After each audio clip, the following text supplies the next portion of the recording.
भगवान श्री कृष्ण जी कहते हैं कि अन्नाद भवन्ति भूतानि परजन्यादन्न संभव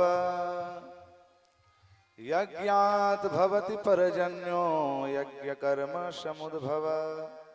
गीता जी में श्री कृष्ण भगवान कहते हैं अर्जुन से, अर्जुन सारी सृष्टि अन्न से ही जीवित रहती है।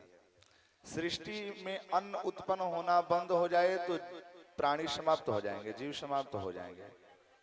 अन्ने प्राणः प्रतिष्ठिता, अन्न में ही प्राण छिपा हुआ है। और अन्न की प्राप्ति कहां से होती है? तो जल से होती है। कितना भी उर्वरका भूमि हो, उसमें जब हम बीज वपन करें और उसमें जल का सिंचन न करें तो वह बीज निर्बीज हो जाता है।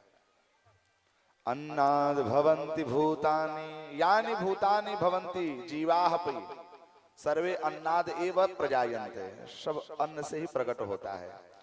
और अन्न जल से, परजन्यादन्न संभवः। लेकिन जल कहां से प्राप्त होता है? वृष्टि कैसे होती है?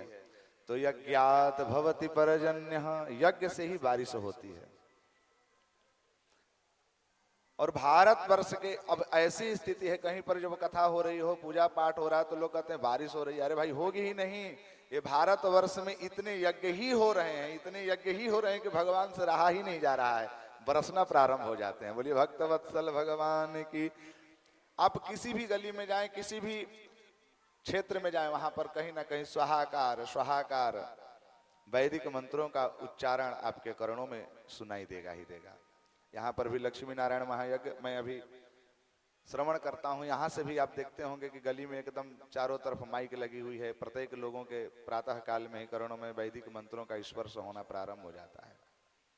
जहां पर भगवान की कथा होती है, वैदिक मंत्रों का उच्चारण होता है, वह क्षेत्र पवित्र हो जाता है। तो वृष्टि होना तो स्वाभाविक है और यज्ञ का यह शुभ लक्षण भी होता है, क्योंकि यज्ञ का मुख्य उद्देश्य ही होता है वृष्टि। अज्ञात भवति परजन्यः। तो ये भगवान की कृपा है। अब इसी में धैर्य धारण करके दत्त चित्त होकर के भगवान, अरे भैया कल्पना करिए ना, ऐसे भी देखिए कि आज हम लोग पंचम दिवस में प्रवेश कर रहे हैं, गोवर्धन लीला का भी दर्शन कर रहे हैं। भगवान श्री कृष्ण जी, अब वो तो प्रसंग आएगा, लेकिन अब किंचित हम बात बता दें उस चीज की। भगवान श्री कृष्ण ने जब नूतन कार्य करना प्रारंभ किया, जितने गोप ग्वाल थे, जितने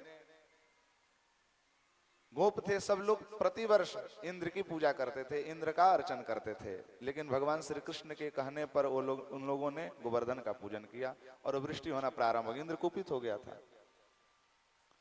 आखिर तो भगवान ने ही तो रक्षण की।